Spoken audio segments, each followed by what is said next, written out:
I wake each morning at 5:30 a.m., not because my old bones demand it, but because these quiet hours before the world stirs belong entirely to me. My fingers dance across the keyboard of my custom-built computer. Yes, I built it myself, every component carefully chosen and assembled. As I check overnight orders for my Etsy shop, 23 new sales since yesterday evening. The familiar thrill of entrepreneurship flows through me, the same excitement I felt 45 years ago when I wrote my first COBOL program for IBM. The coffee maker gurgles to life, programmed through my smart home system that I installed myself last spring. Through my kitchen window, I watch Mrs. Henderson from next door struggling with her smartphone on her front porch. Later, I'll walk over and help her figure out why her photos aren't backing up to the cloud.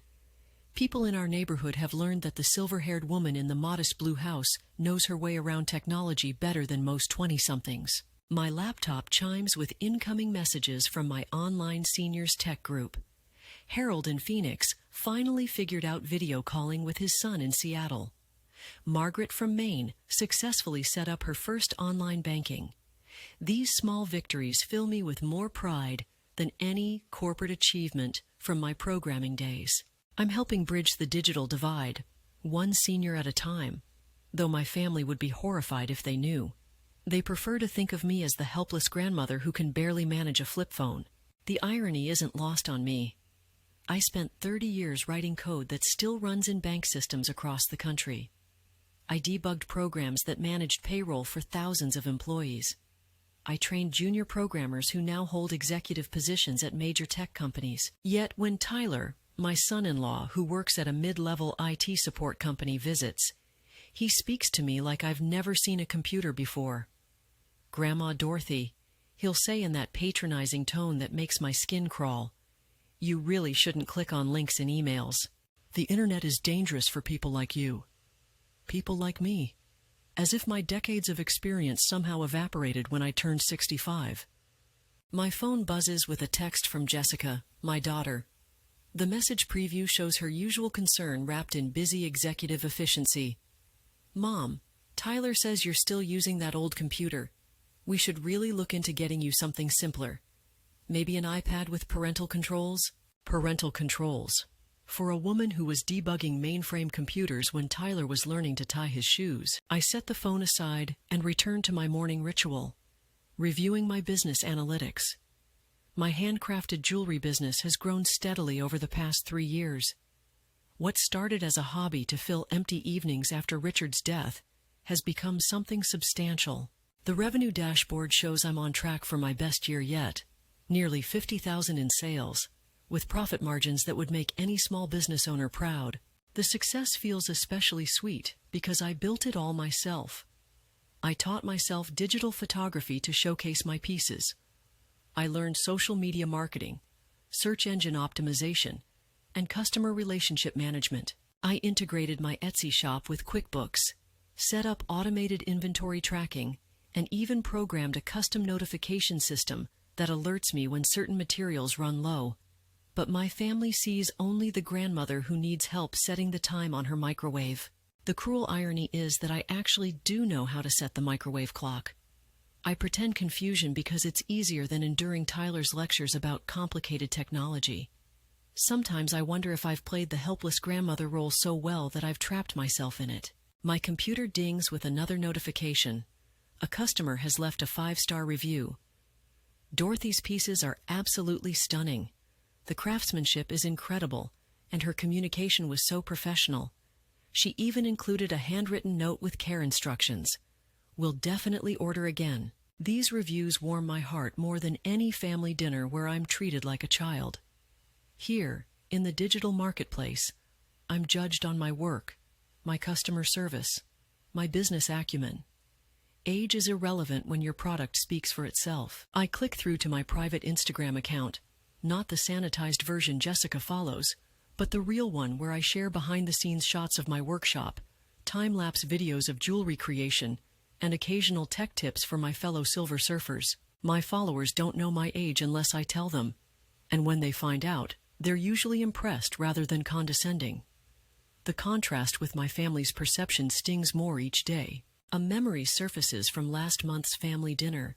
Emma, my 17-year-old granddaughter, was showing off her latest TikTok video, something about aesthetic jewelry hauls that had garnered thousands of views. I mentioned that I also create jewelry content online, thinking she might be interested in connecting over a shared passion. The look she gave me, part pity, part embarrassment, still burns. "Oh, Grandma, that's so sweet, but your stuff is probably more like, old-fashioned crafts. My followers are into trendy pieces." I wanted to show her my analytics, my engagement rates, my customer demographics that span from teenagers to octogenarians. Instead, I smiled and nodded, playing the role they expected. "Of course, dear. Your generation knows so much more about these things." The breakfast dishes clean themselves in my smart dishwasher while I review today's shipping orders. 15 packages to prepare, each one representing a small triumph over the stereotypes that box me in. My hands may be 79 years old, but they're steady enough to craft intricate silver wire work and confident enough to navigate complex e-commerce platforms. Through the window, I see Tyler's sedan pulling into Jessica's driveway across the street. They live close enough to drop by unannounced, which they do frequently under the guise of checking on Mom. The sight of his car fills me with familiar dread. Our last conversation ended with him explaining, very slowly, why I shouldn't shop online because scammers target elderly people. He has no idea that I run cybersecurity software more sophisticated than what his company uses, or that I've actually prevented several neighbors from falling for genuine scams. The phone rings, Jessica's ringtone. I let it go to voicemail, knowing she'll only call back if it's truly urgent. The message plays automatically through my smart speaker system. "Hi, Mom. Tyler and I want to come over this afternoon to talk about some computer safety things. We're worried about you spending so much time online. We'll be there around 2. Computer safety things. My stomach tightens with apprehension. The tone suggests this isn't a casual visit, but something more formal, more serious. The word intervention flickers through my mind, though I push it away as paranoid thinking. I return to my work, losing myself in the familiar rhythm of online business management, responding to customer inquiries, updating product listings, analyzing traffic patterns. The morning hours fly by as they always do when I'm engaged in work that actually challenges me. At noon, my computer chimes with an unusual notification. Someone has accessed my email account from an unknown device. The security alert shows the login came from Tyler's IP address. I recognize it from previous visits when he's used my Wi-Fi. My blood runs cold as I realize the implications. He's been reading my emails. I check the access logs more carefully. Multiple logins over the past several weeks, always when I was out running errands or visiting friends. He's been systematically going through my messages, my business correspondence, my private communications. The violation feels like a physical blow. I sit back in my chair, struggling to process the betrayal. How long has this been going on? What has he seen? More importantly, what does he plan to do with the information? The afternoon visit suddenly takes on a much more ominous tone. This isn't about computer safety at all. This is about control. My hands shake slightly as I change all my passwords and enable two-factor authentication on every account. The technical steps are automatic. Muscle memory from decades of programming and cybersecurity awareness. But underneath the competent response runs a current of rage and hurt that threatens to overwhelm me. They've been spying on me, treating me like a child who can't be trusted with her own digital life. The very family I've supported, both emotionally and financially, has been violating my privacy under the assumption that I'm too naive to manage my own affairs. Well, this naive old woman is about to show them exactly how much she knows about technology. And it's going to be a very educational afternoon for everyone involved. I spend the hour before their arrival preparing like a general planning for battle. Every document gets printed and organized into neat folders. Every screen recording is saved to multiple secure locations. Every piece of evidence of Tyler's unauthorized access is documented with timestamps and IP addresses. The irony isn't lost on me that I'm using advanced cybersecurity techniques to protect myself from my own family. My hands remain steady as I work, though my heart pounds with a combination of rage and betrayal. 40 years of marriage taught me that the strongest response to invasion comes from calm preparation, not emotional outbursts. Richard always said I had the best poker face in the tech industry. Today, I'll need every bit of that skill. At exactly 2 o'clock, I hear their car doors slam. Through the front window, I watch Jessica and Tyler approach my house with the determined stride of people convinced they're doing the right thing. Jessica carries what looks like a folder of documents. Tyler has his laptop bag slung over his shoulder. They're coming armed for an intervention. I open the door before they can knock, greeting them with my best grandmother smile. "Jessica, Tyler, how lovely to see you. Come in, come in. I just made fresh coffee." The normalcy of my greeting seems to throw them off balance slightly. Jessica's expression softens with what I recognize as guilt mixed with determination. Tyler's face remains set in the patronizing expression I've come to know so well.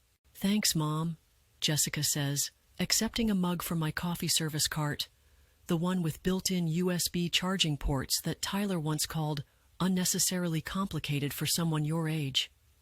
She settles into the floral armchair Richard bought me for our anniversary, the one with the hidden tablet holder in the side pocket. Tyler chooses the straight-back chair near my computer desk, positioning himself like a teacher about to deliver a lecture. His eyes scan my setup with the dismissive look of someone who thinks he knows more than he actually does. "Dorothy," he begins, using my first name instead of any family honorific, something he only does when he's asserting authority. "We need to talk about your internet activities." The phrase hangs in the air like an accusation. I settle into my own chair, hands folded in my lap, and give him my full attention. "Oh? What about them?" Jessica shifts uncomfortably. I can see her struggling with how to begin this conversation. "Mom, we're worried about you. You're spending so much time online, and there are so many scams targeting seniors these days. Tyler's been helping me understand how dangerous it can be," she continues, gaining confidence. "Did you know that elderly people lose millions of dollars every year to online fraud?" I nod thoughtfully. "That's terrible. I certainly wouldn't want to fall victim to anything like that." Tyler leans forward, warming to his subject. "The thing is, Dorothy, people your age didn't grow up with this technology. You don't understand how sophisticated these criminals are. They specifically target older people because—" He pauses, searching for a diplomatic way to say what he's thinking. "Because we're gullible?" I supply helpfully. "Because you're trusting," Jessica interjects quickly. "And that's not a bad thing, Mom. But online, trust can be dangerous." Tyler pulls out his laptop and opens it with the theatrical flourish of someone about to reveal damning evidence. "We've been monitoring your online activity, and frankly, we're concerned about some of the things we've seen." The word monitoring lands like a slap, though I keep my expression neutral. "Monitoring how?" "I set up some basic security protocols when I fixed your Wi-Fi last month," Tyler says, his tone suggesting this should be obvious. "Standard family safety measures. And what we've found is troubling." He turns his laptop screen toward me. I recognize my own email interface, showing my business correspondence with customers, suppliers, and other craft sellers. My private messages, my financial communications, my personal life spread across his screen like evidence in a criminal trial. "You've been engaging with strangers online," he continues, "sharing personal information, conducting financial transactions with people you've never met. Dorothy, this is exactly how scams work." The patronizing tone finally cracks my composure, though I keep my voice level. "Those are my customers, Tyler. That's what they want you to think," he says, his voice taking on the patient tone reserved for the very young or very confused. "These scammers are extremely sophisticated. They create fake profiles, pretend to be interested in whatever hobby you mention, and then slowly gain your trust until you're willing to send them money." Jessica nods along, her expression pained but resolute. "Mom, we found records of you sending money to dozens of different people. Small amounts at first, but it's adding up. We're talking about thousands of dollars. I blink slowly, processing their interpretation of my business activities. They've seen my shipping costs, my supply orders, my customer refunds, and think I'm being systematically defrauded. The misunderstanding would be comical if it weren't so insulting. And then there's this, Tyler continues, clicking through to my social media accounts. My Instagram posts fill his screen. Photos of my jewelry, my workshop, my process videos. You're sharing detailed photos of your home, your daily routine, your possessions. You're basically creating a roadmap for criminals. He scrolls through my posts with the expression of someone examining evidence of serious mental decline. Look at this caption. Working late in my studio tonight, getting ready for tomorrow's shipment. You're telling strangers when you're home alone and when you have valuable items ready to steal. My carefully maintained composure finally begins to fray. Tyler, those are marketing posts for my business. Mom. Jessica's voice carries the gentle firmness she once used when I tried to drive at night after cataract surgery. There is no business. These people have convinced you that you're running some kind of online shop. But what's really happening is they're slowly taking your money and personal information. The room falls silent. I stare at them both, trying to process the depth of their misunderstanding. They've looked at my successful business, my growing customer base, my profitable enterprise, and concluded that I'm the victim of an elaborate con game. Furthermore, Tyler continues, we're concerned about your computer security. Your system is extremely vulnerable. You have no proper antivirus software, no firewall protection, no parental controls to prevent you from accessing dangerous sites. This is too much. Tyler, I have enterprise-grade security software running on my system. He shakes his head with the patience of someone correcting a child's misunderstanding about how the world works. Dorothy, what you have is probably some fake antivirus program that scammers convinced you to install. These programs actually make your computer less secure while stealing your personal information. I realize with growing horror that there's no point in trying to explain. They've constructed a narrative where every piece of evidence that contradicts their assumptions simply becomes proof of how sophisticated the scammers are. Which brings us to why we're here, Jessica says, reaching for her folder. We've made some decisions about how to keep you safe.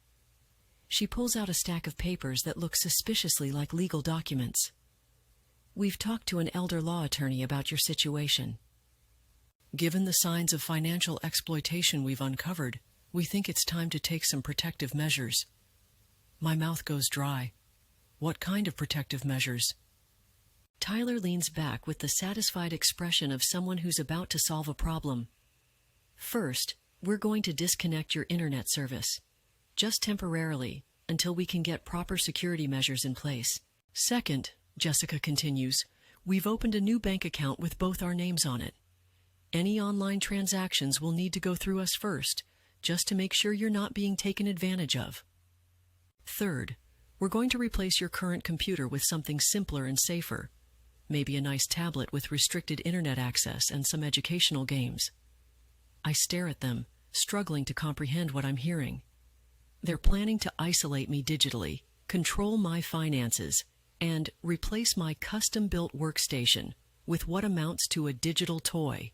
And finally, Tyler says, pulling out his own folder, I've prepared a complete report of your online activities for your bank and credit card companies. They have fraud protection services specifically for seniors that can help prevent future exploitation. He hands me a thick document that represents his interpretation of my digital life. I flip through pages of printed emails, transaction records, and account summaries, all annotated with his commentary about suspicious activity and probable scams. The violation is complete. They've not only invaded my privacy, but reinterpreted my entire life through the lens of their own assumptions about my incompetence. This is for your protection, Mom, Jessica says softly. We love you too much to watch you be taken advantage of. I close the folder and look at them both. My daughter, successful in her corporate career, but apparently unable to conceive that her mother might be equally successful in her own endeavors. My son-in-law, confident in his technical knowledge, but blind to the possibility that someone twice his age might actually know more than he does. I see, I say finally. And if I refuse these protective measures? Tyler and Jessica exchange a glance that speaks volumes. Mom, Jessica says carefully, the attorney explained that if we can show you're being financially exploited and making decisions that aren't in your best interest. She doesn't need to finish the sentence. The threat of guardianship proceedings hangs in the air between us like a loaded weapon. I nod slowly, my mind racing through options and implications. They've come here expecting a confused, grateful elderly woman who would be relieved to hand over responsibility for her complicated digital life to her more capable family members. Instead, they're about to discover that the woman they're trying to protect knows exactly what's happening and has no intention of going quietly into the digital night they've planned for her. Well, I say, standing and smoothing my skirt, this is certainly a lot to process. Would you mind if I showed you something before we make any final decisions? Tyler looks suspicious, but Jessica nods encouragingly. Of course, Mom. What is it? I walk to my computer and wake the screen, revealing the business dashboard I had prepared earlier. Spreadsheets, analytics charts, and profit-loss statements fill the monitor in neat, organized tabs. I'd like to show you my online business, I say simply. The real one. Tyler's expression shifts from patronizing patience to confused irritation as I begin clicking through my business analytics. Dorothy, we've been through this. These scammers are very sophisticated about creating fake. Tyler. The sharpness in my voice cuts him off mid-sentence. For the first time in years, I drop the gentle grandmother act entirely.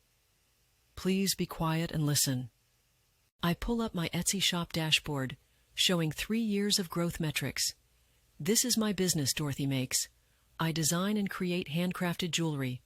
Last month's revenue was $4,147.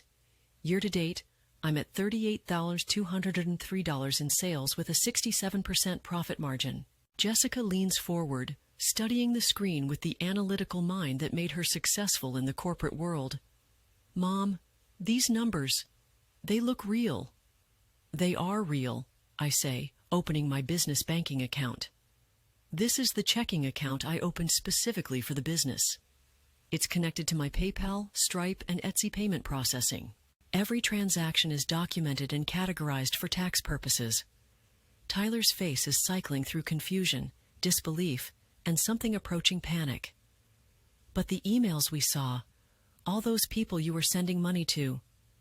Suppliers, I explained patiently. Silver wire from a vendor in Nevada, gemstones from a dealer in Arizona, shipping supplies from various companies. These are called business expenses, Tyler. I order materials, create products, and sell them at a profit. It's a fairly standard business model. I click through to my customer communications, showing the professional order confirmations, shipping notifications, and thank you messages. These are my customers, real people who found my work online, placed orders, and received exactly what they paid for. The room falls silent except for the soft clicking of my mouse as I navigate through 3 years of documented business activity. Jessica's corporate training is taking over, and I can see her beginning to recognize genuine business operations when presented with clear data. Mom, she says slowly, how long have you been doing this? 3 years, 2 months, and 16 days, I reply precisely. I started it 6 months after your father died, when I realized I needed something more meaningful than Sudoku and garden club meetings. Tyler is staring at the screen like it's showing him words in an alien language. But you always ask me for help with your computer. No, Tyler, you always offer to help with my computer, usually while explaining things I already know. I learned it was easier to let you feel useful than to argue. I pull up another browser tab, revealing my YouTube channel. Grandma Knows Tech shows 847 subscribers and dozens of videos with titles like Setting Up Two-Factor Authentication for Seniors and How to Spot Fake Tech Support Scams. I've been teaching other people our age how to stay safe online, I continue, because unlike what you seem to believe, Most seniors are perfectly capable of learning technology when someone treats them with respect instead of condescension. Jessica is scrolling through my video list, her expression shifting from confusion to something approaching awe. Mom, some of these have thousands of views. The Internet Safety series has been particularly popular, I acknowledge. Turns out there are a lot of people my age who are tired of being treated like digital children by their families. I click to my financial management software, showing organized charts of income, expenses, and tax preparation. I've been handling my own taxes through TurboTax for 3 years. I use QuickBooks for business accounting. I have automated backups running to 3 different cloud services. My security software is enterprise grade, not consumer level, because I actually understand the difference. Tyler's face has gone pale. But the access logs, I was just trying to help. The access logs that show you've been reading my private emails without permission for the past 6 weeks? I turned to face him directly. Tyler, what you've been doing is called unauthorized access to computer systems. In most states, it's a felony. The word felony hangs in the air like a thunderclap. Jessica's head snaps toward her husband with an expression I've never seen before. Part shock, part anger, part something that might be fear. You told me you were just checking her security settings, she says slowly. I wanted to make sure she wasn't being scammed. By reading her private correspondence without her knowledge or consent, I finish. Tyler, I have detailed logs of every time you accessed my accounts. Dates, times, IP addresses, and session durations. You spent 47 minutes reading my emails last Tuesday while I was at my book club. I pull up the security reports I generated earlier, showing the pattern of intrusions. You've systematically violated my privacy while building a case that I'm incompetent to manage my own affairs. In the legal world, this is called evidence tampering and elder abuse. Jessica stands abruptly, pacing to the window. I can't believe this. Tyler, you told me you had legitimate security concerns. I did. I do. His voice is rising with desperation. Dorothy, even if you think you're running a business, you have to understand how this looks. Elderly people are targeted. Stop. I hold up my hand. Just stop talking for a moment and listen to what you're saying. You've decided that because I'm 69 years old, I'm incapable of understanding my own financial situation. You've appointed yourself the guardian of my digital life without my consent or knowledge. And now you're telling me that evidence of my competence is actually proof of my incompetence. I turn to my computer and open one final window, my investment portfolio. The numbers on the screen represent 30 years of careful financial planning and the successful growth of my retirement savings. This is my investment account, I say quietly. The one I've been managing myself since your father died. It's grown by 127% over the past 8 years through careful research and strategic investing. I use the same analysis software that professional financial advisors use. Jessica returns to her chair, staring at the portfolio balance with the expression of someone whose entire worldview is shifting. Mom, this is a lot of money. It's a comfortable retirement, yes, built through decades of careful planning and ongoing management. I check the markets every morning, rebalance quarterly, and adjust my strategy based on economic indicators and my changing needs. I close the laptop and turn to face them both. What you've witnessed here today is not an elderly woman being scammed by sophisticated criminals. What you've witnessed is a successful entrepreneur and investor who happens to be in her 70s, being systematically undermined by family members who couldn't imagine that someone my age might actually know what she's doing. Tyler attempts one last defense. But Dorothy, even if some of this is legitimate, you have to admit that seniors are more vulnerable to... Tyler. My voice cuts through his protest like a blade. I wrote computer programs before you were born. I debugged systems that still run major financial institutions today. I trained programmers who now hold executive positions at companies whose names you would recognize. I was managing complex technology when the internet was still a government research project. I stand and walk to my bookshelf, pulling out a framed photograph from my IBM days. A group shot of the development team for a major banking system. I'm the only woman in the photo, standing confidently among 20 male colleagues. This was taken in 1987, I continue. I was the lead programmer on a project that handled millions of dollars in daily transactions. The code I wrote was subject to federal banking regulations and security audits. Do you really think that managing an Etsy shop and some YouTube videos is beyond my capabilities? The photograph seems to finally crack through Tyler's certainty. For the first time, he's looking at me like I'm a person rather than a problem to be solved. Jessica speaks into the silence. Mom, why didn't you ever tell us about any of this? The question carries genuine hurt, and I feel my anger softening slightly. Because every time I mentioned anything technical, one of you would explain it to me. Every time I tried to share something I was working on, I was told it was cute or nice for a hobby. Every time I demonstrated competence, it was dismissed as luck or accident. I sit back down, suddenly feeling every one of my 69 years. It became easier to let you think I was helpless than to constantly fight for recognition of my abilities. But I never stopped being the person I always was. I just got better at hiding it. Tyler looks like he wants to say something, but Jessica catches his eye and shakes her head slightly. The silence stretches between us, heavy with the weight of years of misunderstanding and assumptions. Finally, Jessica speaks. Mom, I owe you an apology. A big one. We came here thinking we were protecting you, but instead, you were planning to take away my independence, control my finances, and isolate me from the work that gives my life meaning. I finish. All while telling yourselves it was for my own good. The bank account, Tyler says suddenly. The one we set up. We can close it, obviously. This was all a misunderstanding. I nod slowly. Yes, you can close it. But Tyler, we need to discuss the bigger issue here. You've been accessing my personal accounts without permission for weeks. That's not a misunderstanding. That's a violation of my privacy and possibly a crime. His face goes ashen. I was trying to help. I understand your motivations, but your actions were wrong, regardless of your intentions.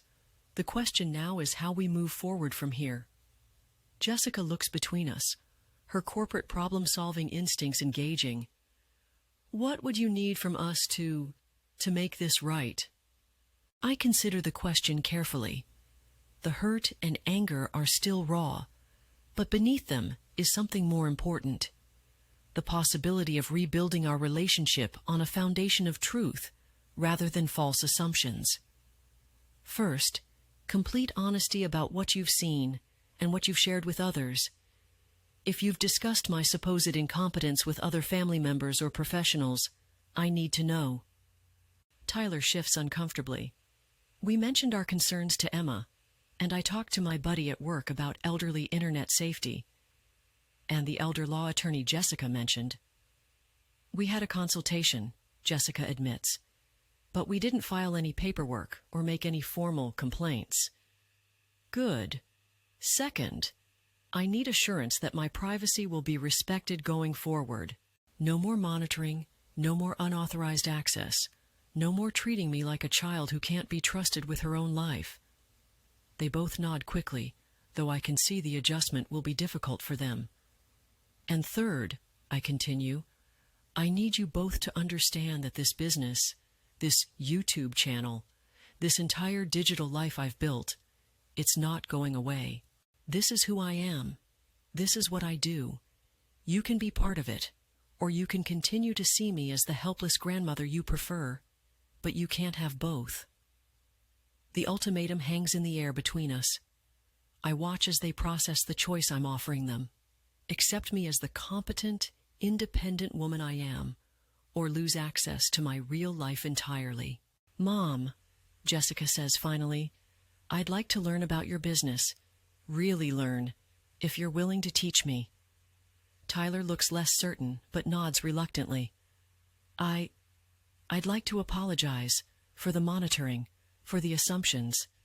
I genuinely thought I was helping. Apology noted, I reply. But Tyler, trust is rebuilt through actions, not words. If you want to be part of my life going forward, you need to treat me with the respect you'd show any other successful entrepreneur. He winces at the word entrepreneur, and I realize he's still struggling to reconcile the image of his helpless mother-in-law with the reality of the woman sitting in front of him. But for the first time in years, I see the possibility of a real relationship with my family, one built on truth rather than comfortable lies. The afternoon has revealed more than anyone expected, and we're all going to need time to process what comes next. Over the following weeks, I watch my family struggle to reconcile their assumptions with reality. It's like watching someone try to solve a puzzle after discovering half the pieces they thought they had were from a completely different box. Jessica adapts the fastest, her business background helping her recognize genuine entrepreneurial activity when presented with proper documentation. She starts asking thoughtful questions about my supply chain, customer acquisition costs, and market positioning. The conversations we have about business strategy are more substantive than any we've had in years.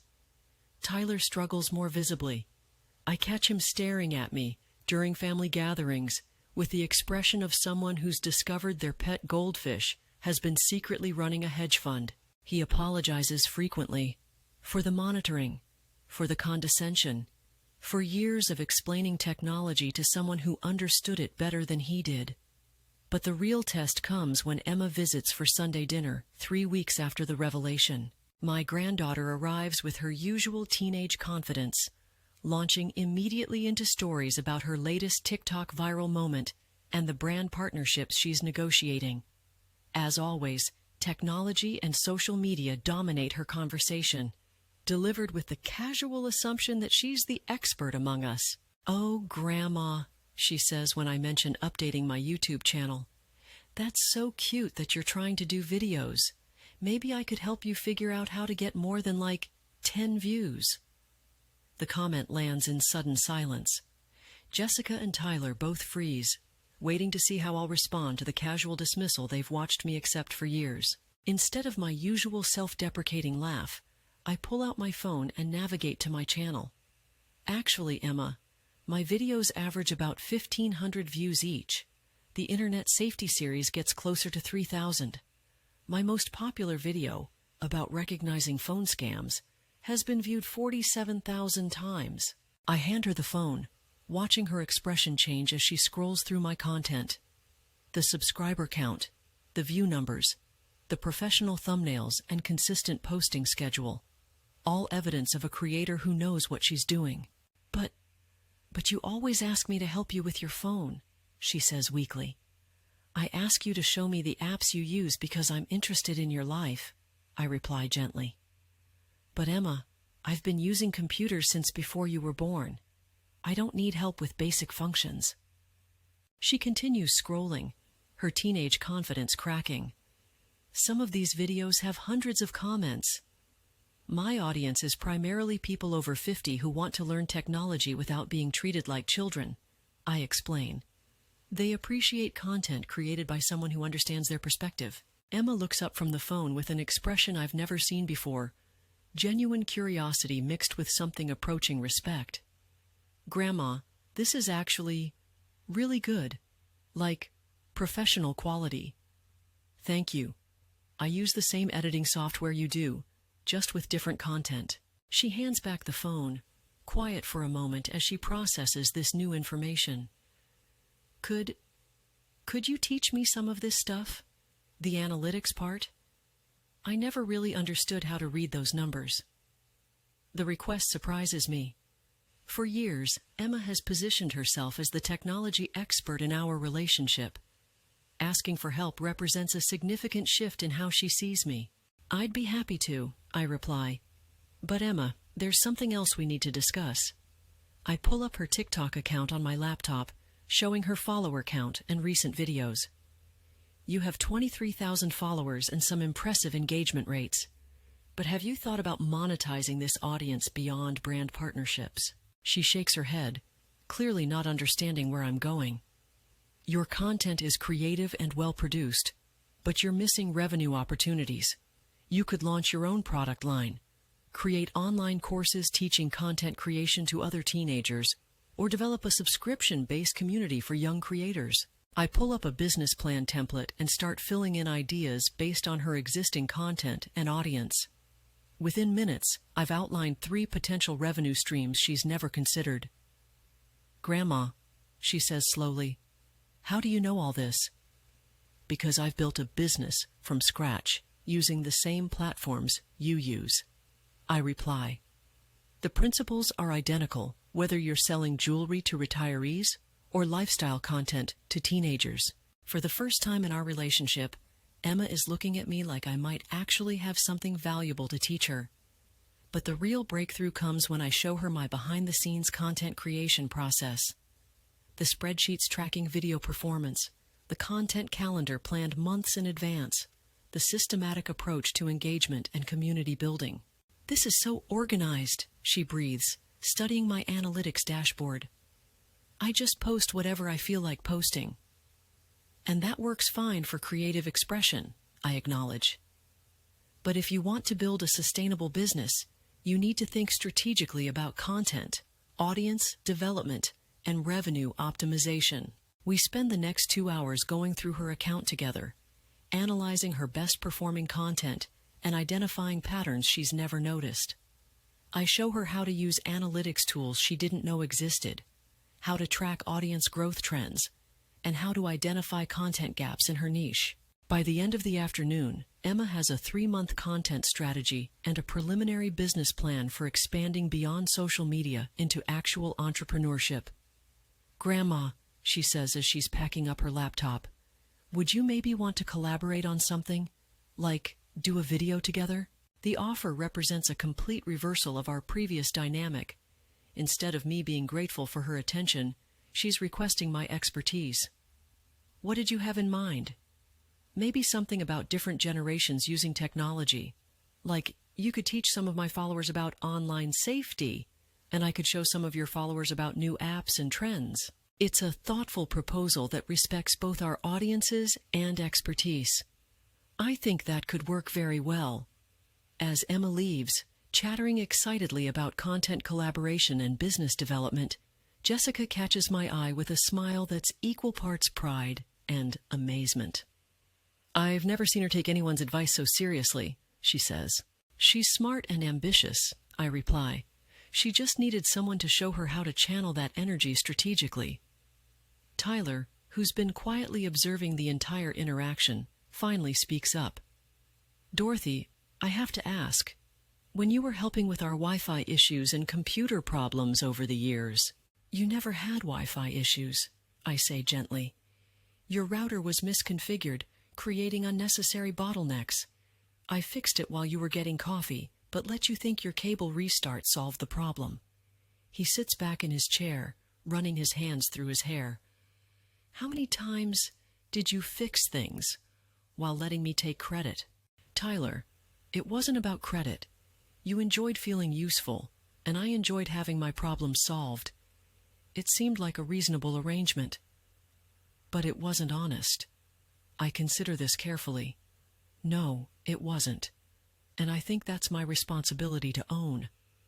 I chose to play a role that made family interactions easier, but in doing so, I prevented you from knowing who I really am." The conversation that follows is the most honest one we've had in years. Tyler admits to feeling intimidated by technology changes in his own job and acknowledging that explaining things to me made him feel more confident about his own knowledge. I admit to finding it easier to be underestimated than to constantly prove my competence. "Going forward," I tell him, "I'd prefer if we could interact as equals. You're good at your job, and I'm good at mine. We both have expertise worth sharing." He nods slowly. "I'd like that. And Dorothy, I want you to know that I've deleted all the monitoring software and destroyed the reports I created. What I did was wrong, regardless of my intentions." "Thank you for saying that." Over the following month, our family dynamics gradually shift towards something more authentic. Jessica starts referring clients to my YouTube videos when they ask about helping elderly parents with technology. Tyler and I have genuine technical discussions about cybersecurity and system optimization. Emma and I begin planning our collaborative content series, but the real change is internal. I no longer automatically defer to their expertise in areas where I'm equally or more knowledgeable. I share my business successes openly instead of downplaying them. I set boundaries about technology help, accepting assistance only when I actually need it. The transformation isn't always smooth. Old habits die hard, and there are moments when someone reverts to treating me like the helpless grandmother they're comfortable with. But now I have the confidence to correct those assumptions immediately rather than playing along. 3 months after the intervention that never happened, I'm preparing for a video call with a potential business partner, a jewelry designer in California who wants to collaborate on a limited collection. As I adjust my lighting and check my audio levels, Jessica pokes her head into my studio. "How's the call prep going?" "Good. I think this partnership could expand my market reach significantly." She watches me make final adjustments to my setup with genuine interest rather than concern. "Need any help with the technical stuff?" I smile at the question. She's learned to offer assistance without assuming incompetence. "I'm good, but thank you." As she heads back downstairs, I reflect on how much has changed. My family now sees me as I actually am, rather than as they thought I should be. My business continues to grow, supported by people who understand its value. My YouTube channel has become a resource for hundreds of seniors learning to navigate technology with confidence. Most importantly, I've stopped hiding my competence to make others comfortable with their assumptions. The video call goes well, resulting in a handshake agreement for a collaborative collection that will launch next quarter. After we hang up, I update my project management software and add the new partnership to my business plan. Outside my studio window, I can hear Emma and Tyler discussing analytics for her latest video series. He's asking thoughtful questions about engagement metrics while she explains audience demographics. They're learning from each other without condescension or assumption. It's the sound of a family that's learned to see each member clearly, without the filter of stereotypes or comfortable lies. And for the first time in years, I feel like I'm fully present in my own life. Word travels fast in the senior community, especially when it involves someone successfully standing up to family assumptions about aging and technology. Within weeks of my family's attitude adjustment, I start receiving calls from other women in similar situations. Margaret from my book club confides that her son has been managing her finances because he thinks she's too confused to handle online banking. Eleanor from the community center whispers that her daughter wants to move her to assisted living because she's spending too much time on that computer. Ruth from my neighborhood shares that her grandchildren laugh at her attempts to join conversations about technology. Each story follows the same pattern. Competent, intelligent women being systematically infantilized by families who equate age with incompetence. I decide it's time to do something about it. My first step is expanding my YouTube channel beyond basic tech tutorials. I start a new series called Silver Tech Pioneers, featuring interviews with women over 60 who've built successful online businesses, mastered complex software, or used technology to solve problems in their communities. The response exceeds my expectations. Within 2 months, my subscriber count doubles as older adults discover content that treats them as capable learners rather than potential victims. But the real breakthrough comes when I organize my first in-person workshop. The community center's main room fills with 23 women between the ages of 62 and 81, each carrying laptops, tablets, or smartphones, along with notebooks and pens. They arrive with the determined expressions of students ready to learn, mixed with the wariness of people who've been condescended to too many times. Before we start, I announce, I want to establish some ground rules. First, there are no stupid questions. Technology changes constantly, and staying current requires continuous learning at any age. Second, we will not be using simplified or senior-friendly interfaces, unless you specifically request them. You're capable of learning the same tools everyone else uses. The visible relief in the room tells me how rare it is for someone to make these assumptions about their capabilities. We start with basic cybersecurity, not because they need remedial help, but because online safety is genuinely complex and constantly evolving. I teach them to recognize phishing attempts, secure their accounts with strong passwords and two-factor authentication, and identify legitimate versus fraudulent websites. What emerges quickly is that these women are far from the helpless targets their families imagine. Sarah, a retired teacher, has been successfully managing her investment portfolio online for 5 years. Linda, a former nurse, runs a meal planning service for other seniors. Betty, who worked as a bank manager, has been helping neighbors avoid financial scams for months. They don't need basic computer literacy. They need advanced skills training and the confidence to use capabilities they already possess. By the workshop's end, we've covered small business setup, social media marketing, online learning platforms, and digital privacy protection. Several participants exchange contact information to form study groups. Others ask about advanced workshops on specific topics. Dorothy, says Patricia, a soft-spoken woman who'd seemed intimidated when she arrived. My daughter keeps telling me I should stay off social media because it's too dangerous for people like us. But after today, I think the danger is in not understanding how to use it safely. Her comment sparks a discussion that continues for another hour. These women share stories of being excluded from family group chats because they're not good with technology, of having their social media accounts monitored by adult children, of being discouraged from learning new skills because they might get confused. My son changed all my passwords and now manages my accounts for my safety, shares Helen, her voice bitter with frustration.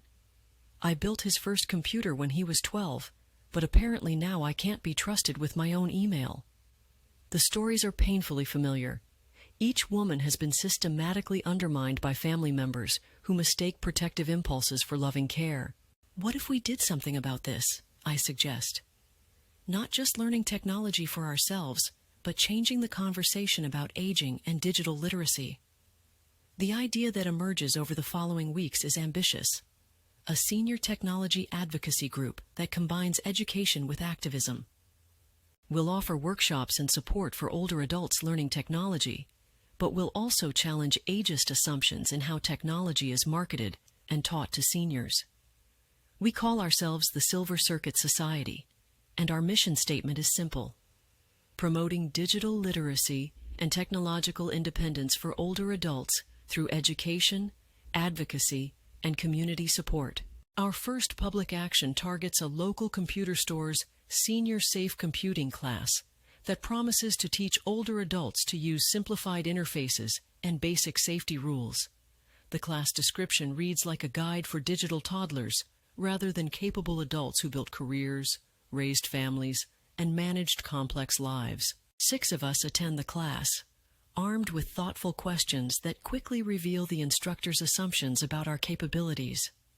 When he recommends using only senior-friendly websites with large fonts and simple navigation, Margaret politely asks why he assumes we need different interfaces than other adults. When he suggests avoiding online banking entirely because it's too risky for our age group, Linda points out that she's been managing financial transactions professionally for 30 years and understands risk assessment better than most 20-somethings. When he recommends against social media because people your age are more vulnerable to scams, I mention my successful business built entirely through social media marketing and my YouTube channel teaching other seniors to avoid those same scams. The instructor's flustered responses make it clear he's never encountered seniors who pushed back against his assumptions. The other class participants, mostly spouses of our group members who came along for support, begin asking their own challenging questions. By the class's end, the instructor has abandoned his prepared curriculum and is fielding specific technical questions about VPNs, cloud storage security, and mobile app development. The discussion has evolved from computers for dummies to genuine technology education. This is what happens, I tell the group afterward, when we refuse to accept lowered expectations. The expertise is already in the room. We just need to demand to be treated like the capable adults we are. Word about our advocacy spreads through local senior networks and online communities.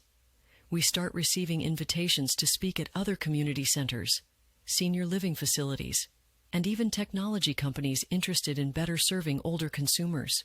The corporate presentations prove especially revealing.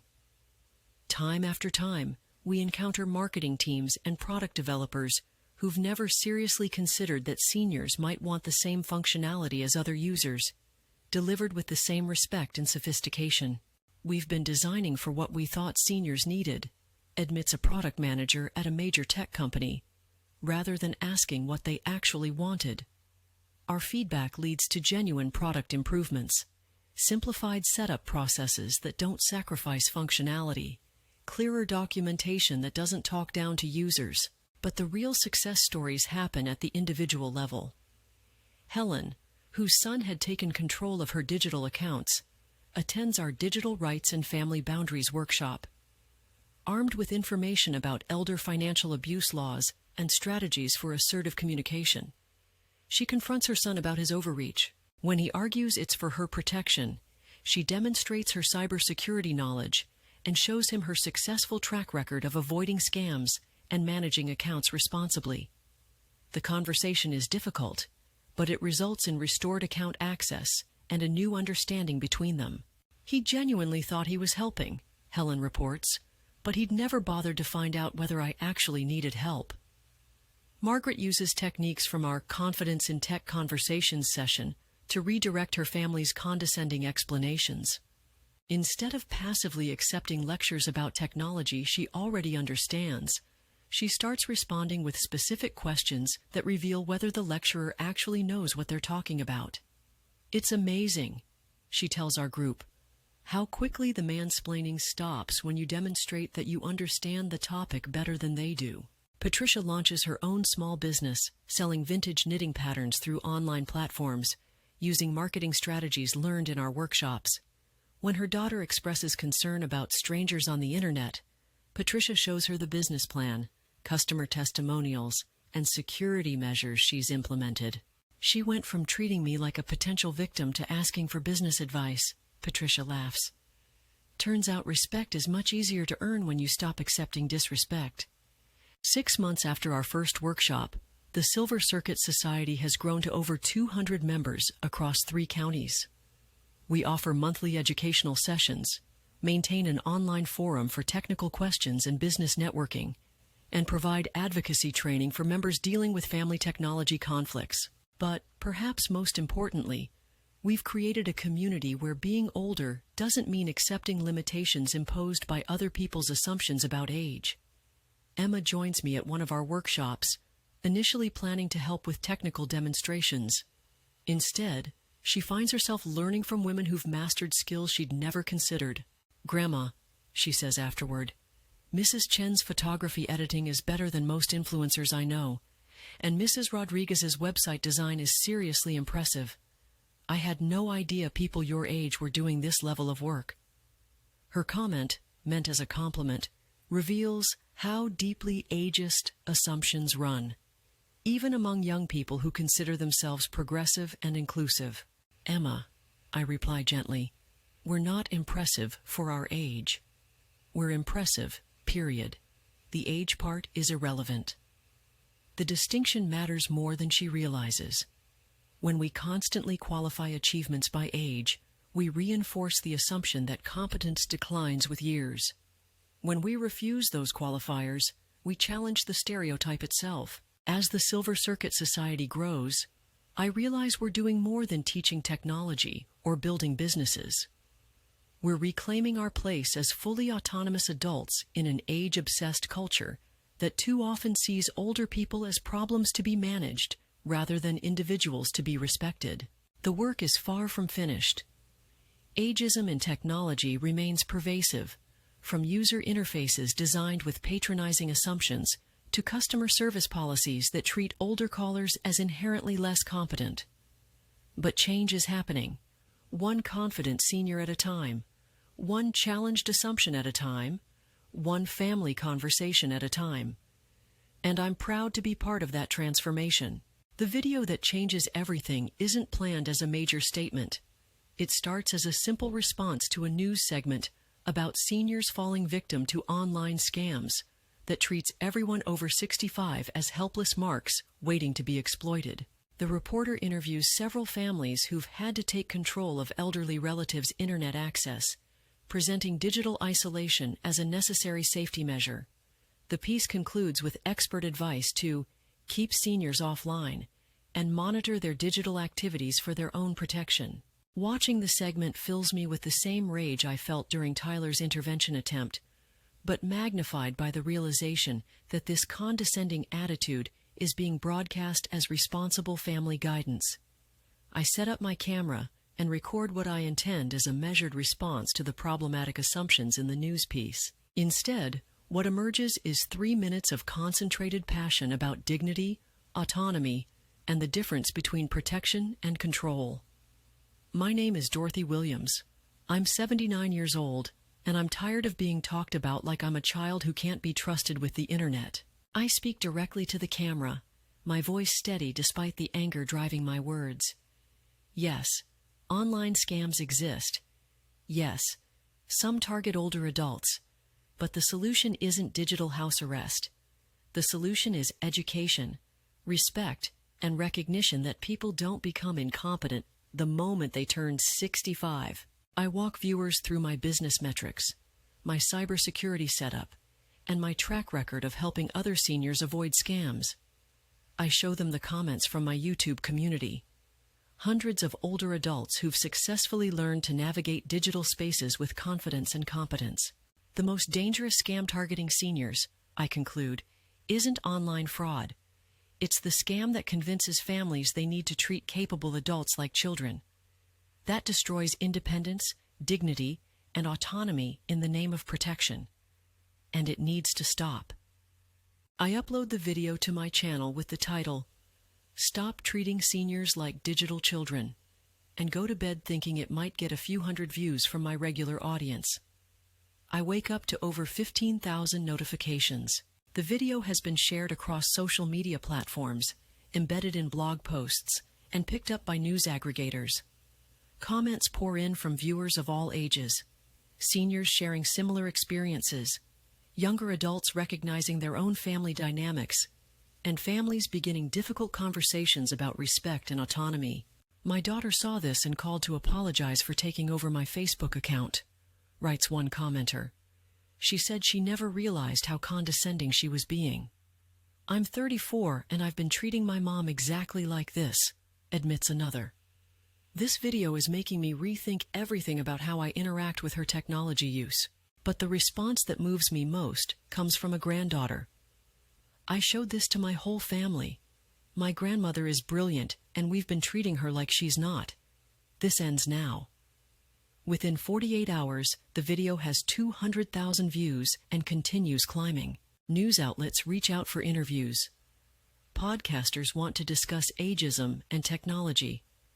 Other senior advocates invite me to speak at conferences. The sudden attention is overwhelming, but also validating. The response confirms what I've suspected for years, that the disrespect I've experienced isn't unique to my family. The viral moment leads to an unexpected opportunity. A producer from a major morning show calls, wanting to book me for a segment about seniors and technology.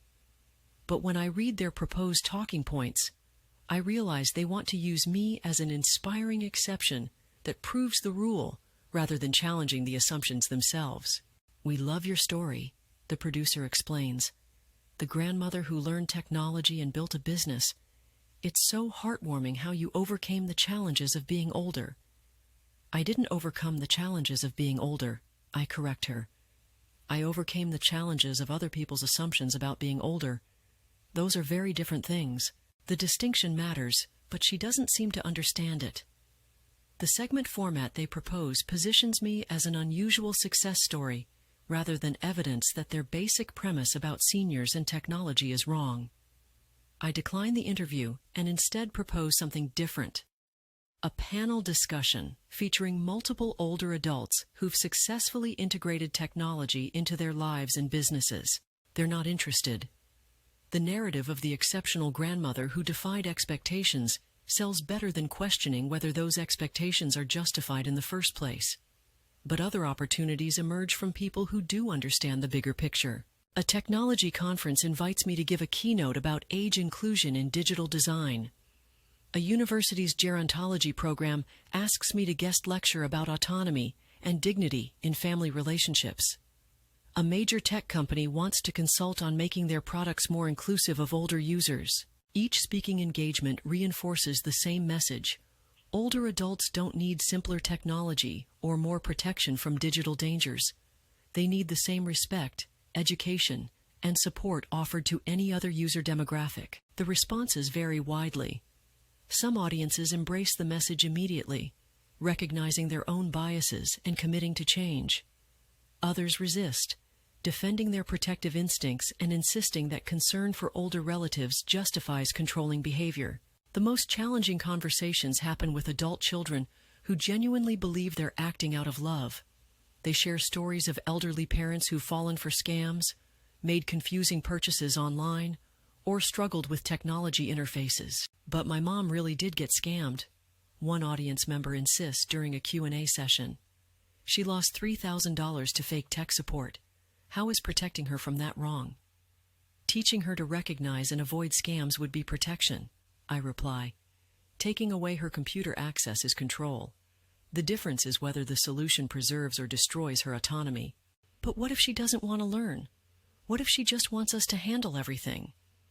Then respect that choice, but make sure it's truly her choice and not the result of being told she's incapable of learning.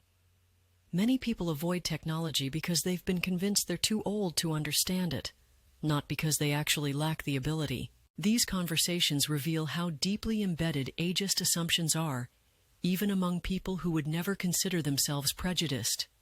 The idea that aging inevitably brings diminished capability is so pervasive that questioning it feels radical.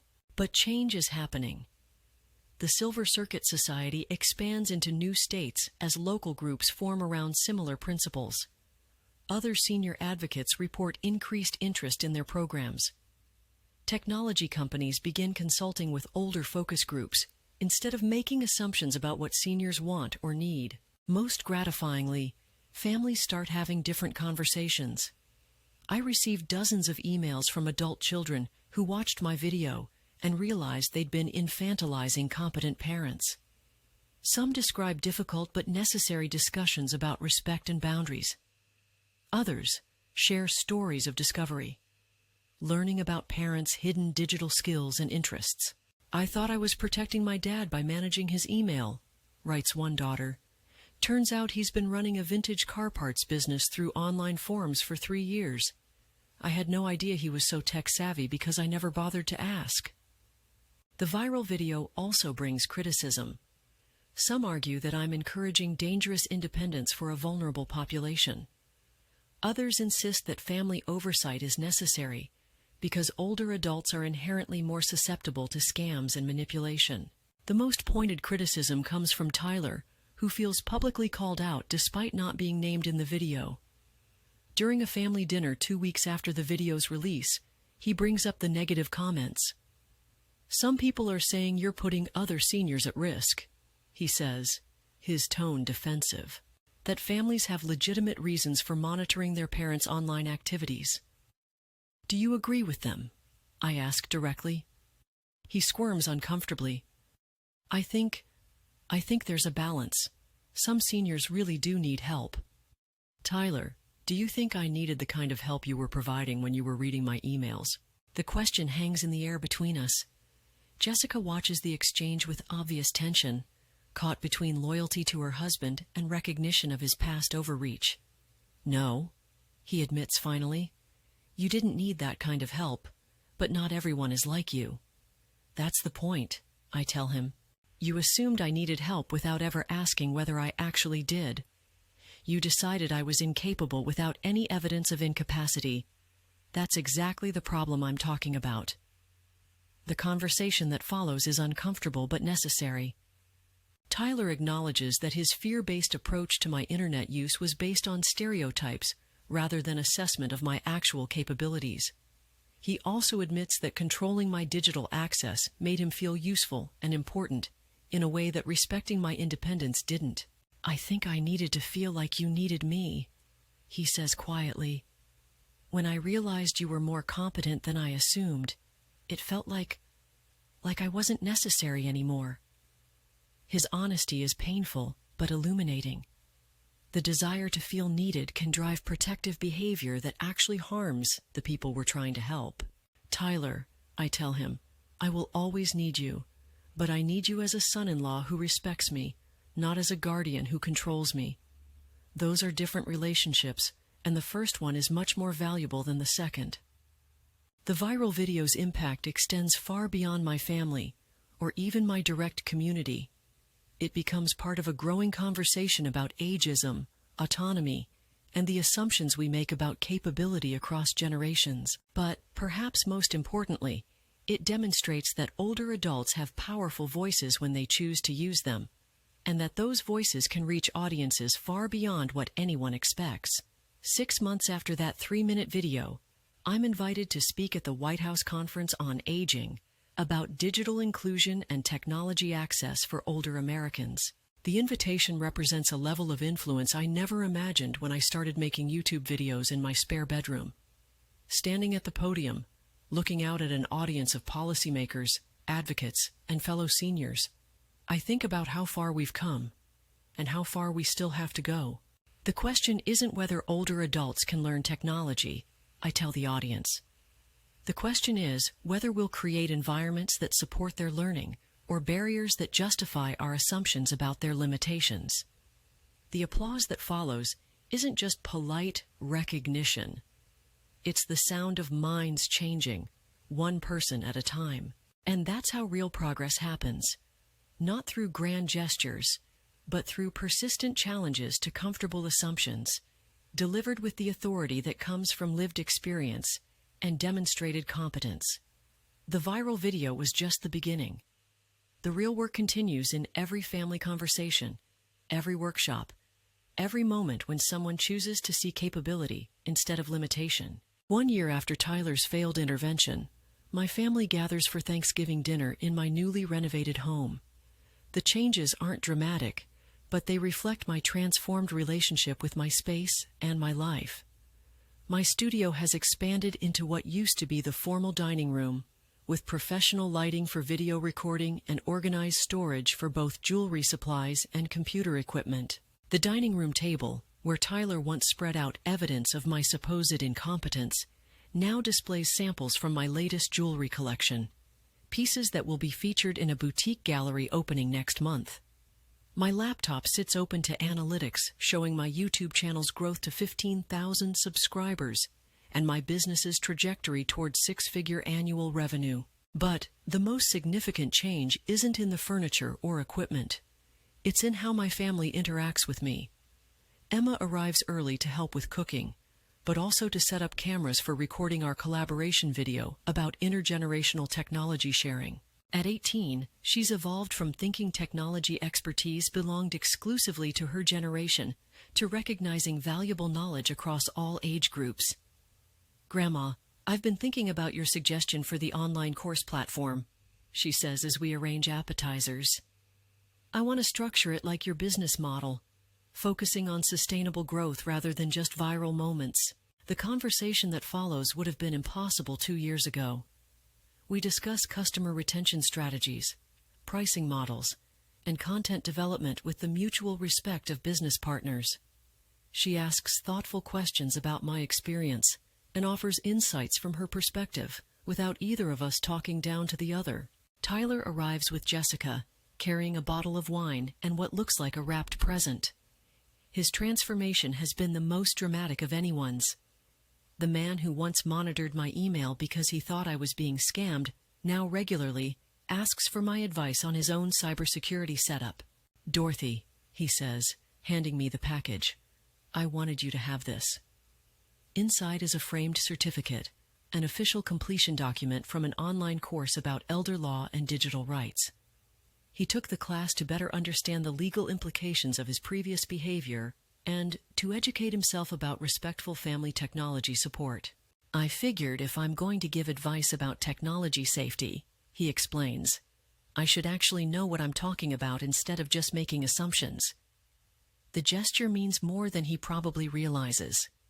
It represents recognition that knowledge and wisdom don't automatically flow from younger to older generations, and that respectful relationships require mutual learning rather than one-sided protection.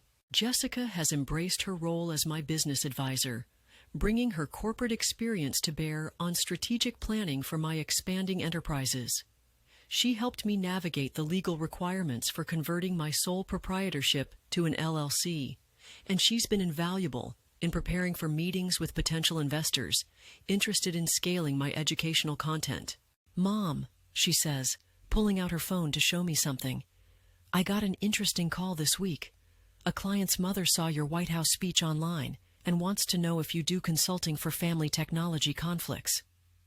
The request reflects a pattern I've been seeing increasingly often. Adult children who recognize they've been infantilizing competent parents reach out for guidance on how to rebuild relationships based on respect rather than control. The work is deeply rewarding, though often emotionally challenging, as families confront years of accumulated resentment and misunderstanding. What kind of situation? I ask. Similar to what we went through, but more complex. The mother is a retired engineer who's been building computers as a hobby, but her son convinced the rest of the family she has dementia because she spends too much time on technical projects. I wince at the familiar pattern. Technical competence in older adults is so unexpected that it's often interpreted as confusion or obsession rather than expertise and passion. I'll talk to her, I decide. But Jessica, these family consultations are becoming frequent enough that I'm thinking about formalizing them into a structured service. Like family mediation for technology conflicts? Exactly. There's clearly a need, and I have both the technical knowledge and lived experience to help families navigate these issues constructively. Our conversation is interrupted by Emma's excited announcement that our collaboration video has been picked up by a major platform for their Spotlight series on unexpected creators. The video, which features both of us demonstrating different approaches to the same technical challenges, has resonated with audiences across generations. They want to do a whole series, Emma reports, different generations teaching each other, showing that expertise flows in all directions. The opportunity represents everything I've been working toward. Content that challenges ageist assumptions while providing genuine value to viewers of all ages.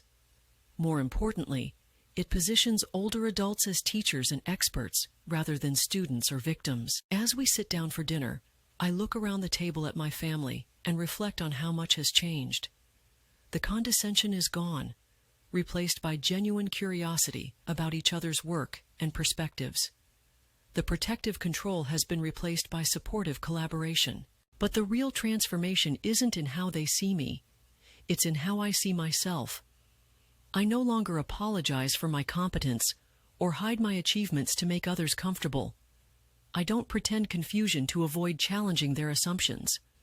I'm fully present as the person I actually am, rather than the helpless grandmother they expected me to be. Before we eat, Tyler says unexpectedly, I want to say something. He looks directly at me, his expression serious. Dorothy, a year ago I thought I was protecting you by controlling your internet access. I realize now that what I was actually doing was protecting myself from having to see you as the competent, independent person you've always been. He pauses, gathering his thoughts. I'm grateful that you refused to let me diminish you, even when it would have been easier to go along with what we wanted. You taught us all something important about respect and family relationships.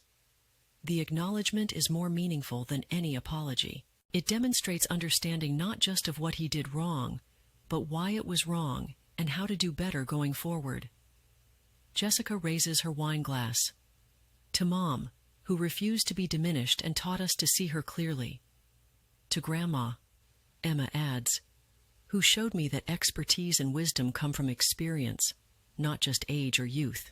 As we toast, I think about the journey that brought us to this moment. The pain of being systematically underestimated by the people I love most. The frustration of having my capabilities dismissed and my autonomy threatened.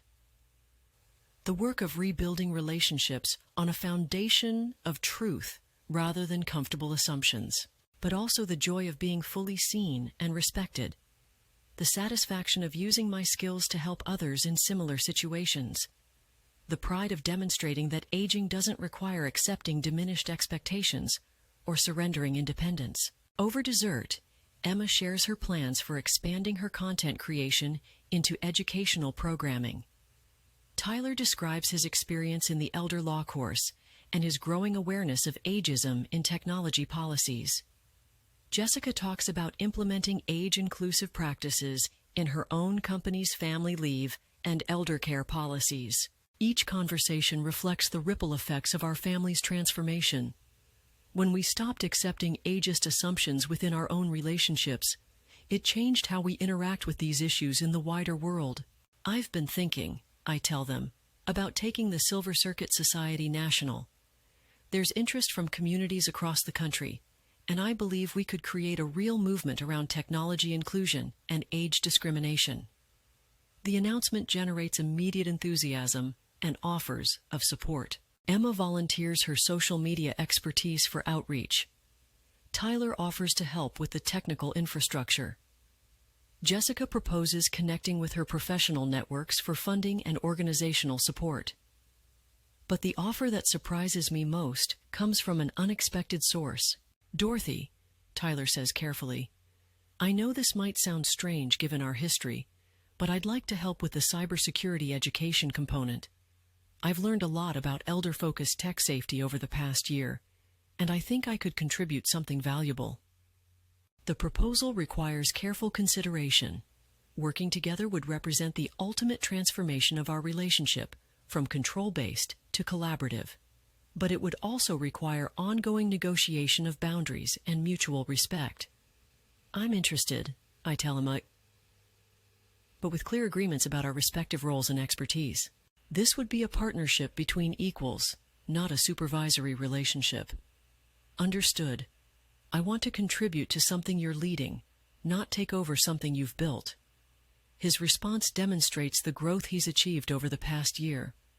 The Tyler who monitored my emails would never have been able to acknowledge my leadership or accept a supporting role in my project. As the evening winds down, I realize that our family dinner represents more than personal healing. It's a model for how intergenerational relationships can function when built on respect rather than assumptions, collaboration rather than control. The conversation continues late into the evening, ranging from technical topics to family memories to plans for future projects. For the first time in years, I feel fully present and valued in my own family. When everyone finally heads home, Emma stays behind to help clean up. As we work together in the kitchen, she asks a question that takes me by surprise. Grandma, are you proud of how everything turned out? I consider the question carefully. Pride feels like the wrong word for surviving mistreatment and demanding respect. But pride in the work I've built, the relationships I've transformed, and the movement I've helped start? Absolutely. I'm proud of the work, I tell her, but mostly I'm grateful to be living authentically. For too many years, I hid who I was to make other people comfortable with their assumptions about aging. Now I get to be fully myself. Are you angry about the time you lost pretending to be helpless? Another thoughtful question from a young woman who's learned to see beyond surface assumptions. Anger isn't the right word either. I made choices that seemed reasonable at the time, even if they weren't sustainable. The important thing is that we all learned and grew from the experience. As Emma prepares to leave, she hugs me with the genuine affection of someone who sees and values me completely. I love you, Grandma. The real you, not the version you thought we wanted. After she drives away, I sit in my studio surrounded by the evidence of my authentic life. The jewelry designs that showcase my creativity, the computer equipment that enables my business, the awards and certificates that recognize my contributions to senior advocacy. But the most valuable thing in the room isn't any object. It's the knowledge that I'm finally living as myself, fully and unapologetically.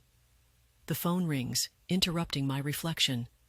The caller ID shows a number I don't recognize, but the voice on the other end is familiar, warm, uncertain, and hopeful.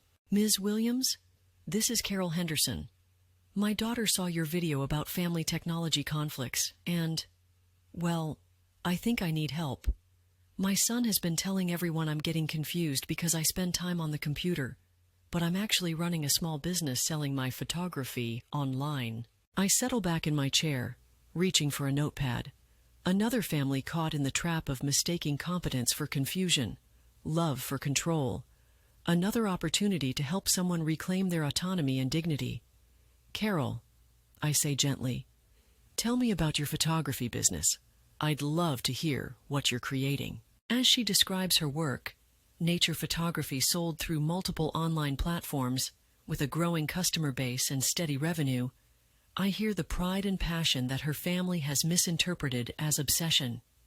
The hardest part, she confesses, is that I love my son, and I know he's worried about me. But he's trying to protect me from a life that actually makes me happy and fulfilled. That's exactly the conversation we need to help your family have, I assure her. The difference between protection that preserves autonomy and control that destroys it. We schedule a consultation for the following week, and I add her name to my growing list of families who need support navigating these complex dynamics. Each case is unique, but the underlying pattern remains consistent. Adult children who mistake aging for incapacity, and older adults who need support reclaiming their right to live authentically. After hanging up, I update my project planning software with notes about expanding the family consultation service. The demand is clearly there, and I have both the expertise and the passion to meet it. But more than that, I have the credibility that comes from lived experience. When I tell families that older adults can be tech-savvy, financially competent, and digitally creative, I'm not offering theory. I'm providing proof. As I prepare for bed, I check my phone one last time and find a text from Jessica. Thank you for not giving up on us. Tonight was the best family dinner we've had in years. Her message captures something important about the journey we've all taken. This story isn't really about technology or business success, though those elements matter. It's about the courage to demand authentic relationships and the persistence to rebuild them when they've been damaged by false assumptions. I spent too many years accepting a diminished version of myself to keep peace in my family. But the peace we have now, built on truth, respect, and genuine appreciation for each other's strengths, is infinitely more valuable than the fragile calm that came from everyone staying in their assigned roles. Tomorrow, I'll continue the work that has become my mission, helping other families find their way to similar authentic relationships. I'll record new educational content, consult with families in crisis, and advocate for policies that support rather than undermine older adults' autonomy. But tonight, I'm simply grateful to be living as myself.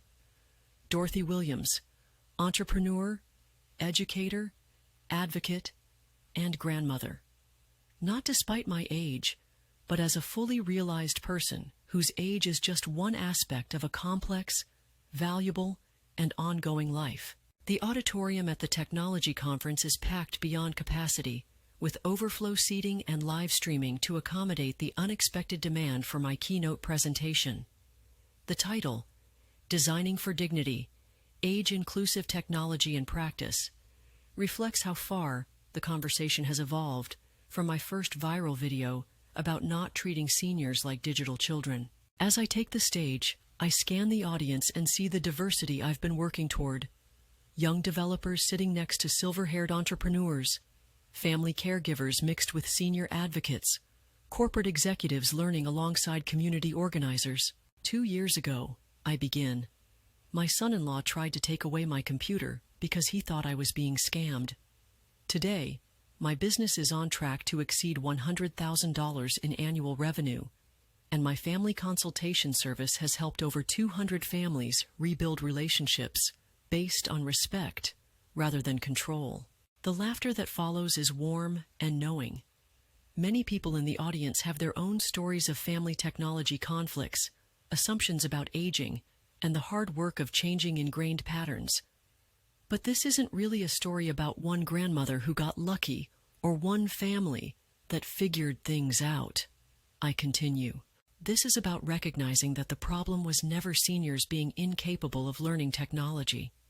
The problem was the assumption that they were incapable and the systems and attitudes built on that false premise.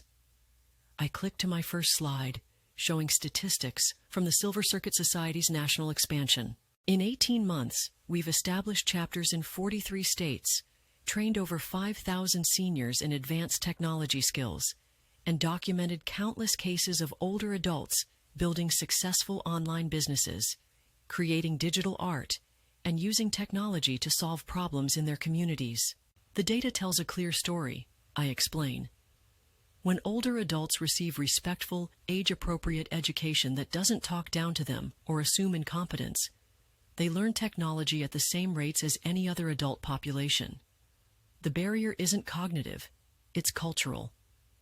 The presentation that follows draws on real cases from my consultation work, research from the Silver Circuit Society, and partnerships with technology companies that have committed to age-inclusive design principles.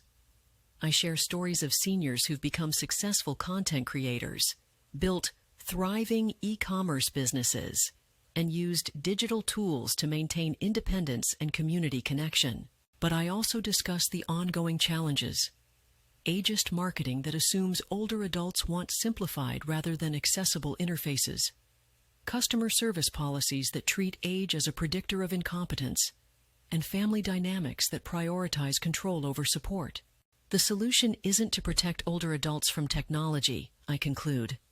The solution is to protect them from ageism while ensuring they have access to the same digital opportunities available to everyone else. The standing ovation continues for several minutes, but the real measure of success comes during the networking session afterward. I'm approached by product managers who want to redesign their user interfaces based on inclusive principles, by university researchers interested in studying intergenerational technology transfer, and by other senior advocates eager to collaborate on expanding this work. But the conversation that moves me most comes from a young woman who introduces herself as a software developer and family caregiver. Ms. Williams, she says, I watched your first video about digital dignity, and it made me realize I was infantilizing my grandfather. He's a retired engineer who was building computers before I was born, but I kept trying to help him with technology he understood better than I did. She pauses, gathering her thoughts. We had a difficult conversation about respect and assumptions, and now he's teaching me about electronics design while I help him navigate social media platforms. Our relationship is so much better because it's based on mutual learning instead of me thinking I needed to take care of him.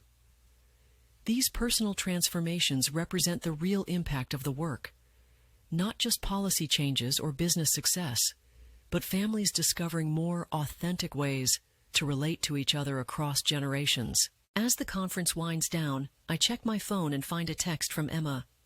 Grandma, our latest collaboration video just hit 100K views. The comments are amazing. Lots of families saying we inspired them to have better conversations about technology and respect. Emma's evolution continues to surprise me. She's become a powerful advocate for intergenerational collaboration, using her platform to challenge her generation's assumptions about older adults while promoting mutual learning and respect. Our content partnership has grown into a genuine friendship based on shared values and complementary expertise. The flight home gives me time to reflect on how dramatically my life has changed. 2 years ago, I was hiding my competence to avoid family conflict. Now I'm speaking at major conferences, running a national advocacy organization, and helping families across the country rebuild relationships based on truth rather than stereotypes. But perhaps most importantly, I'm living authentically for the first time in years. I no longer apologize for my knowledge, minimize my achievements, or pretend confusion to make others comfortable with their assumptions about aging. The plane lands in my home city, just as my phone buzzes with a call from Carol Henderson, the photographer whose family thought her online business was evidence of confusion. She's calling with an update on her situation. "Dorothy, I wanted you to know that my son and I had the conversation we planned. It was difficult, but I showed him my business records, my customer testimonials, and my financial management system. He finally understood that I wasn't confused. I was successful." Her voice carries the relief and pride I've heard from dozens of other clients who've reclaimed their autonomy through evidence and assertive communication. "He apologized for trying to control my life instead of supporting my goals," she continues. "And he asked if I could teach him some photography techniques. We're planning a father-daughter project for the first time in years." Another family transformation, another victory for dignity over control, another example of what becomes possible when we refuse to accept diminished expectations. As I drive home from the airport, I pass the community center where I held my first Silver Circuit Society workshop. The parking lot is full for tonight's session on advanced social media marketing for senior entrepreneurs. Through the windows, I can see a room full of older adults engaged in animated discussions about brand development, content strategy, and customer engagement. These aren't simplified computers for seniors classes. These are sophisticated business education sessions that happen to be populated by people over 65 who refuse to accept that age should limit their aspirations or capabilities. At home, I find Tyler in my studio, carefully cataloging inventory for tomorrow's jewelry shipment. His transformation from would-be controller to supportive business partner represents one of the most gratifying aspects of our family's journey. "How was the conference?" he asks, looking up from the spreadsheet he's updating with characteristic precision. "Productive. I think we're finally reaching the point where age-inclusive technology design is becoming a business imperative rather than just a moral argument." He nods thoughtfully. "That makes sense. The demographic shift alone would justify better design for older users, even without the dignity arguments." The comment reflects how much his thinking has evolved. He now sees older adults as a valuable market demographic rather than a population needing protection from technology. "Tyler," I say, settling into my desk chair, "I have a proposition for you. The Silver Circuit Society needs a technical infrastructure coordinator to manage our online platforms and cybersecurity training programs. It's a paid position that would use your IT background while supporting work you believe in. Interested?" His face lights up with genuine enthusiasm. "Dorothy, I'd be honored to contribute to something you've built." The role would represent the culmination of his personal growth, from someone who monitored my technology use without permission to someone who helps other seniors develop digital confidence and security skills. As we discuss the details of the position, Jessica arrives home from work and joins our conversation. The three of us planning together feels natural now, a collaboration between equals rather than a dynamic where one person needs protection from the others. "I have news too," Jessica announces. "My company approved the pilot program for intergenerational mentoring we discussed. We're pairing senior employees nearing retirement with younger workers, focusing on knowledge transfer and mutual skill development. The program reflects principles we've learned in our own family, that expertise flows in multiple directions, that different generations have valuable perspectives to share, and that respect enables learning in ways that assumptions prevent." Over dinner, we review plans for expanding the family consultation service nationally. The demand continues to grow as more people recognize that technology conflicts often mask deeper issues about autonomy, respect, and changing family roles. "I've been thinking about certification programs," I tell them, "training other seniors to provide family mediation services in their communities. There's too much demand for me to handle alone, and lived experience is crucial for credibility in this work." The idea excites all of us. Creating a network of senior advocates who can help families navigate technology conflicts would multiply the impact while providing meaningful second career opportunities for other older adults. As the evening progresses, Emma joins us via video call from her college dorm room. She's pursuing a degree in digital communication with a focus on age-inclusive design, inspired by our collaboration and her growing awareness of ageism in technology. "Grandma, I want to share something amazing," she says, her face glowing with excitement on the laptop screen. "Remember Mrs. Chen from your workshop series? Her grandson is in my design class, and he's been showing everyone her photography editing techniques. She's literally teaching college students advanced Photoshop skills through video calls. The story encapsulates everything I've been working toward. Recognition that expertise doesn't diminish with age, that older adults have valuable knowledge to share, and that intergenerational learning benefits everyone involved. But beyond the broader implications, Mrs. Chen's story represents personal triumph. 6 months ago, her family was concerned about her obsession with computers. Now she's being recognized as a skilled photographer and digital artist whose age is irrelevant to her capabilities. There's something else," Emma continues. "My professor wants to invite you to speak to our class about user experience design for diverse age groups. Would you be interested?" The invitation represents another step in changing how technology professionals think about aging and design. Instead of seeing older adults as a special population requiring simplified interfaces, they're beginning to recognize that good design serves users across the entire lifespan. "I'd be delighted," I tell her. "But Emma, I want you to co-present with me. This conversation needs voices from multiple generations." Her face lights up with pride and excitement. Our collaboration has evolved from grandmother-granddaughter to genuine professional partnership, built on mutual respect and complementary expertise. After the call ends, I reflect on how far we've all come. 2 years ago, my family saw me as a problem to be managed. Now they see me as a partner in building solutions to problems that affect millions of families.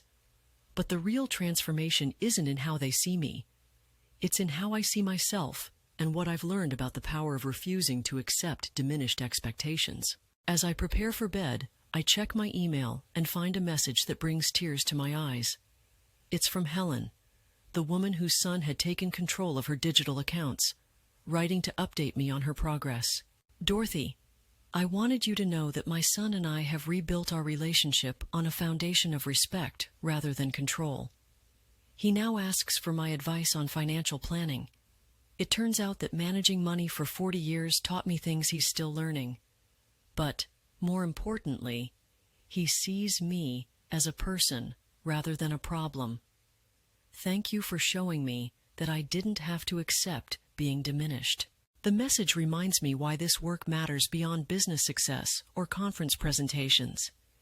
Every time someone reclaims their autonomy, every time a family chooses respect over control, every time an older adult refuses to be treated like a child, these individual transformations create ripple effects that change how our culture thinks about aging and capability. The Silver Circuit Society now serves thousands of older adults across the country.